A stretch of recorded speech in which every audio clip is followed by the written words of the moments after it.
देखिए, मोदी सरकार में एक ही नारा है, वन नेशन वन अडानी। उनको देश के लिए, देश की संपत्तियों को बेचने के लिए एक अपना दोस्त चाहिए और उसके लिए वो काम कर रहे हैं। जहाँ तक वन नेशन वन इलेक्शन का सवाल है, इसमें मुझे ये नहीं समझ में आता कि अगर 5 साल के लिए एक निर्वाचित सरकार है और वो सरकार बीच में अल्पमत में आ गई तो आप क्या करेंगे? क्या आप एक चुनी हुई सरकार का दोबारा मिड टर्म इलेक्शन नहीं होगा? क्या अगर मान लीजिए आपने एक बार पूरे देश का एक साथ चुनाव करा दिया तो आज महाराष्ट्र है, अभी तो वहाँ सरकार बनी है, झारखंड है, अभी वहाँ सरकार बनी है, जम्मू कश्मीर हरियाणा है, अभी वहाँ सरकार बनी है, पंजाब का कार्यकाल बाकी है, उत्तर प्रदेश का कार्यकाल बाकी है। आप कैसे चुनाव करा देंगे पूरे देश का एक साथ? जिन सरकारों के कार्यकाल बाकी हैं उनका चुनाव आप कैसे कराएंगे? और सबसे बड़ा सवाल मेरा ये है कि ये बहानेबाजी है कि आप कह रहे हैं कि एक साथ चुनाव कराने से खर्चे कम आएंगे। क्या वोटर्स की संख्या कम हो जाएगी एक साथ चुनाव कराने से? क्या ईवीएम की संख्या कम हो जाएगी? भाई, उतने ही वोटर एक साथ चुनाव कराने में भी भाग लेंगे, उतने ही वोटर अलग अलग चुनाव कराने में भी, उनके समय पर चुनाव कराने में भी भाग लेंगे। तो खर्चे का सवाल कहां से आ गया? फिर आप कहते हैं साहब आचार संहिता का सवाल। मान लीजिए राज्य का चुनाव है तो उसमें भी उतनी ही समय के लिए आचार संहिता लगती है। देश का जो चुनाव है, आजकल जब भी देश का चुनाव होता है एक साथ होता है, तो उसमें जो आचार संहिता लगती है एक साथ लगती है। तो हम बिल आने का इंतज़ार करेंगे कि किस तरीके से वन नेशन वन इलेक्शन लागू होगा, क्या उसका खर्चा होगा, कितने ईवीएम्स और लगाने पड़ेंगे, कैसे सिक्योरिटी व्यवस्था होगी, किस तरीके से वीवीपैट मशीन जो कम है उसको लाने का काम होगा। तो ये सब देखने वाली चीज़ें होंगी। कॉन्स्टिट्यूशनली भी इसको मैंडेट करना, हर स्टेट असेंबली में उसको रेटिफाई करना होगा। तो ये एक लंबी प्रक्रिया है और जिस तरीके से बिल आएगा उसके अनुसार फिर मैं आपको और इसके बारे में बता सकती हूँ। और अजीत पवार ने कहा है कि 14 तारीख को कैबिनेट का एक्सपेंशन होने जा रहा है, 14 दिसंबर को। तो आप समझिए 23 नवंबर को इलेक्शन रिजल्ट अनाउंस हुआ, झारखंड में हुआ, महाराष्ट्र में हुआ। झारखंड के मुख्यमंत्री भी बन गए, कैबिनेट भी बन चुका। यहाँ पर 15 दिन तो लगे चीफ मिनिस्टर पे सबको सहमति बनाने में, और अब वहाँ पे कोई कैबिनेट डिसीजंस नहीं हुए हैं। परभनी में किस तरीके की आग लगी हुई है सब देख रहे हैं। लॉ एंड ऑर्डर व्यवस्था चरमराई हुई है। पर हाँ, यहाँ पर इनकी पहले राजनीति हो जाए, दिल्ली से रिमोट कंट्रोल चलेगा, फिर ही महाराष्ट्र आगे बढ़ेगा। वरना महाराष्ट्र वाले लोग इंतजार कर सकते हैं कि वोट हमने दिया था वादे पूरे करने के लिए, हम पहले यहाँ पे अपनी हाजिरी दे दें, तब जाकर महाराष्ट्र को कोई ध्यान दिया जाएगा। Union cabinet approved on the one nation one election. So I am watching it in media. I mean, why everybody looks so surprised? This government itself had constituted a commission, and as a result of which, today we are told that the cabinet has cleared it. But none of us have seen the finer details. Is it going the same way or the women reservation will?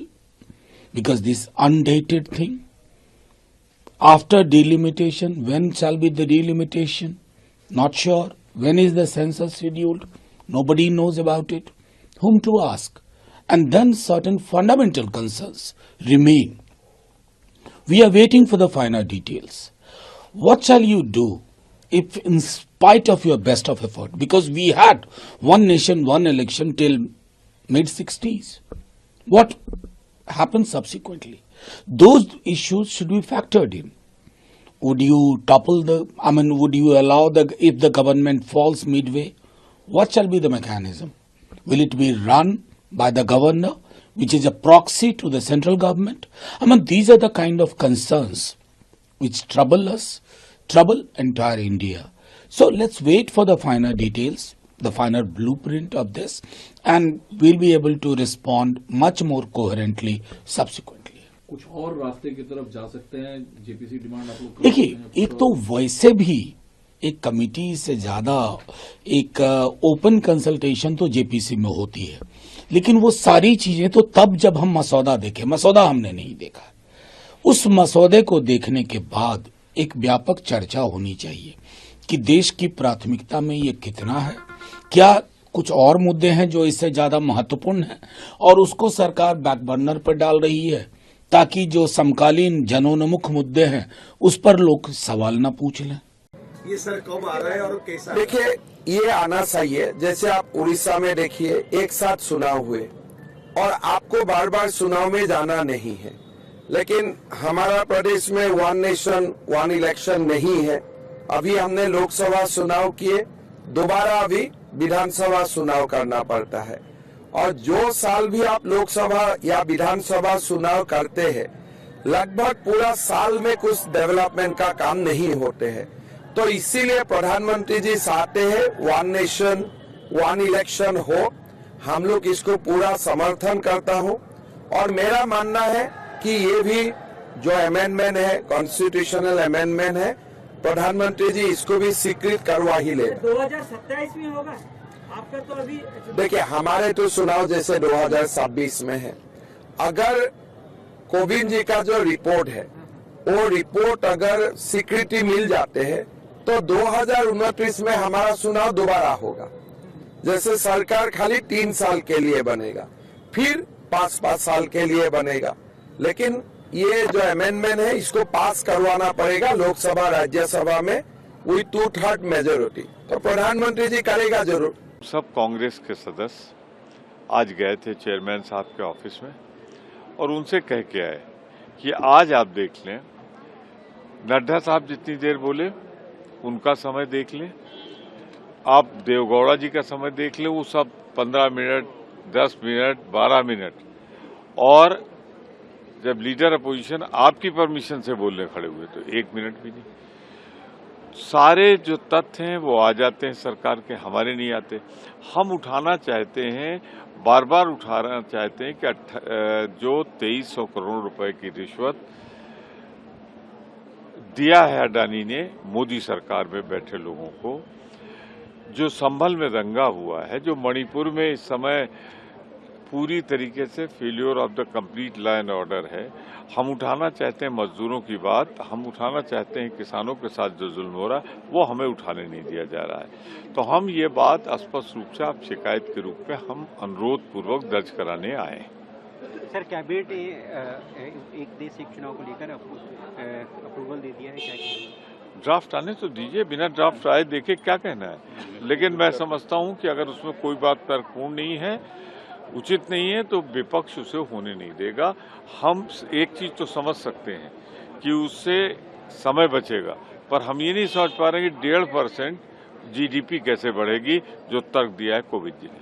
देखिए, हमने कुछ ही दिन पहले अपने Congress working committee meeting में पूरे जो भारत में जो चुनाव की प्रक्रिया है उसको मद्देनज़र रखते हुए लोगों की जो चिंता है वो हमने व्यक्त की कि जिस प्रकार से वोटर लिस्ट की धुंधली होती है, जिस प्रकार से EVM मशीन को लेकर लोगों का प्रश्न है, जिस प्रकार से पोलिंग कोड के वायलेशन होते रहते हैं पर चुनाव आयोग कुछ करता नहीं। चुनाव आयोग के कमिश्नर्स पहले सुप्रीम कोर्ट का एक भूमिका होती थी, अब वो भी भूमिका नहीं है। तो पूरे भारत के चुनाव प्रक्रिया के संदर्भ में लोगों के मन में जो प्रश्न है, उन प्रश्नों का उत्तर ये वन नेशन वन इलेक्शन में नहीं। अच्छा, वन नेशन वन इलेक्शन क्यों? जब प्रधानमंत्री मोदी जी को जब मुनासिब होता है तो 2 राज्यों के निर्वाचन एक ही महीने में करते हैं, और जब उनको मुनासिब नहीं होता तो अलग अलग महीने में करते हैं। महाराष्ट्र का 5 फेज में कर देते हैं। तो कोई उनके सरकार के पास कोई तर्क नहीं है और तर्कहीन बातें वो रख रहे हैं।